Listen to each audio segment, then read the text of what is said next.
welcome to the show where this week we're redefining jewellery, or rather talking to artists who've been on the prowl for diamonds in the rough and found a little something extra.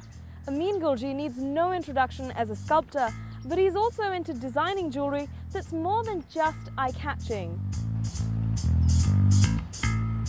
You have to understand that Amin is an artist, not a designer. So all his work, it emerges out of that. So there are conceptual pieces, but then even his jewelry at times, they look like sculpture pieces which you can actually wear. And then he has pieces which are not wearable, but they are just objects to be displayed wherever that you want to.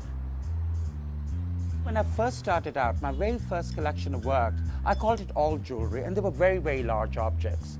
And most of the people who bought those did not wear them. They've left them as objects. And I called everything jewelry because my father never went into jewelry. He did just about everything else. And it's interesting what people put on themselves, you know, and it fascinates me. And it's not necessarily just for adornment. It's multifunctional.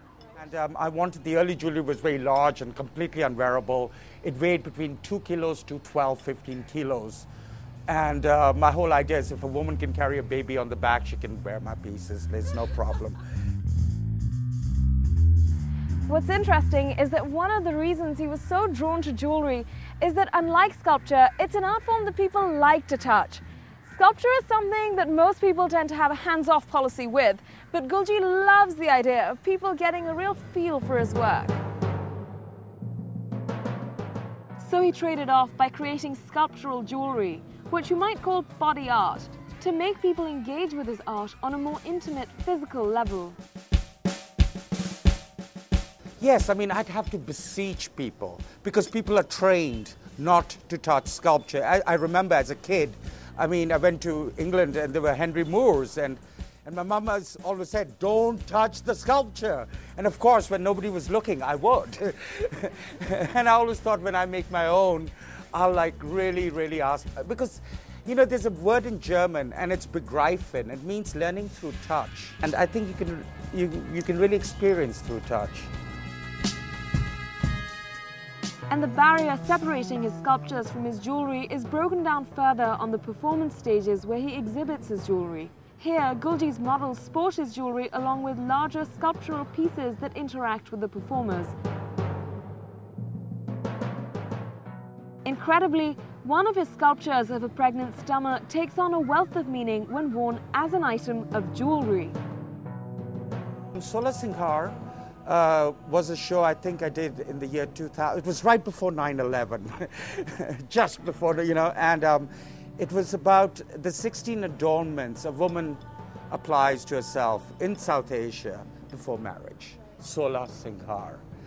And I took the approach of ornament as power, beauty as power. So it was this sort of post-feminist approach.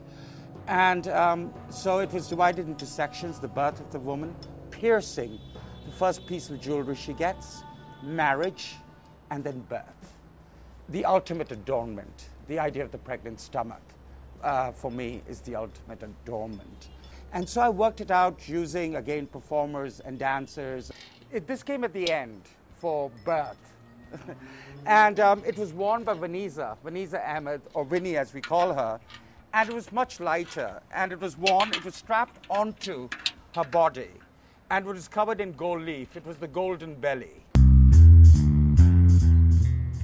For Gulji, jewellery is about exploring how it transforms the wearer, how it makes the person think, feel, and move.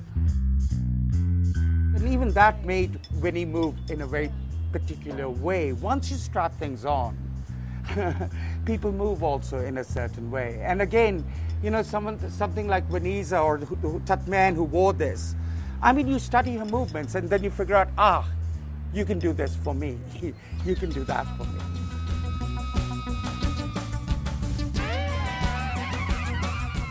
So one of the great names of God in Islam is Al-Musawwir, God the Creator.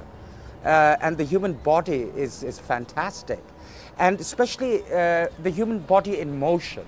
Because everybody has a very peculiar way of moving, a very individual signature in their movement. Even if they're not dancers, everybody moves in a certain way.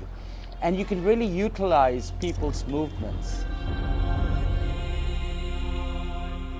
In River Dreams, the performers moved with feline grace and feisty aggression. And I've also used it again. Sometimes you use one piece for several shows, and I also used it for River Dreams of Alexander. And the whole idea of the Amazon, the fertile goddess, the goddess woman, sort of aggressive, strong.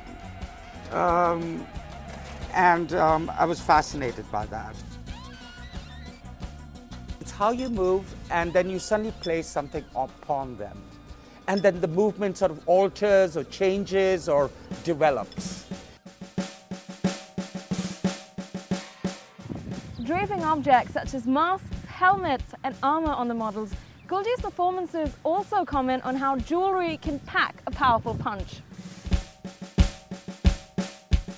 Jewelry is not necessarily an ornament. It's a statement of power. It's a statement of strength. There are many things, reasons why people adorn themselves. Even like when warriors go for battle. Now, is a shield, is armor jewelry, or is it just to protect themselves from harm? What fascinates me is the South Asian approach towards jewelry, where it's very much like ornament is power. Bracelets do not become they do not become shackles. It is the economic power of the woman, the idea of sola singhar, the idea of wearing your jewelry. That's the approach. And it's also an expression of oneself, one's individuality, one's preferences. And it is about vanity, of course, but it's also about presence, of power, of strength. So whether it's a pot being strapped on as a helmet or a pregnant stomach as an ornament, if there's one thing we've learned from these people, it's that some pieces demand that you perform a certain role or personality in them. Sometimes jewelry can't just be worn, it has to be performed. You just have to wear it like you mean it.